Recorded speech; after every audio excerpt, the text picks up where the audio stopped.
अस्सलामुअलैकुम। City 5 TV के साथ मैं हूं जवेरिया नियाज। सबसे पहले हेडलाइंस।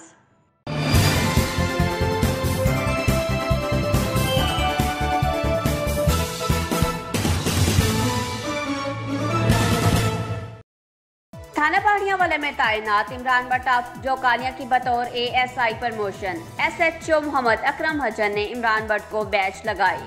मजीद तफसीलात से आगाह करेंगे हमारे नुमाइंदे हालद महमूद। मंडी बाल्दीन के थाना पहाड़ियावाली में तैनात कांस्टेबल इमरान खान ने PBS का इम्तिहान पास कर लिया है। आज इमरान खान को ASI की परमिशन का लेटर और यानी नोटिफिकेशन जारी कर दिया गया है।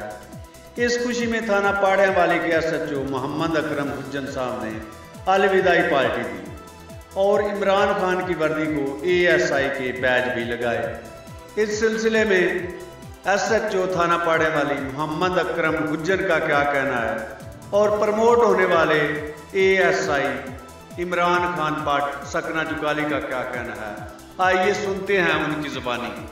खबरों से बाखबर रहने के लिए हमारा पेज जरूर लाइक करें। जवेरिया न्याज को दीजिए इजाजत। अल्लाह निगहबान।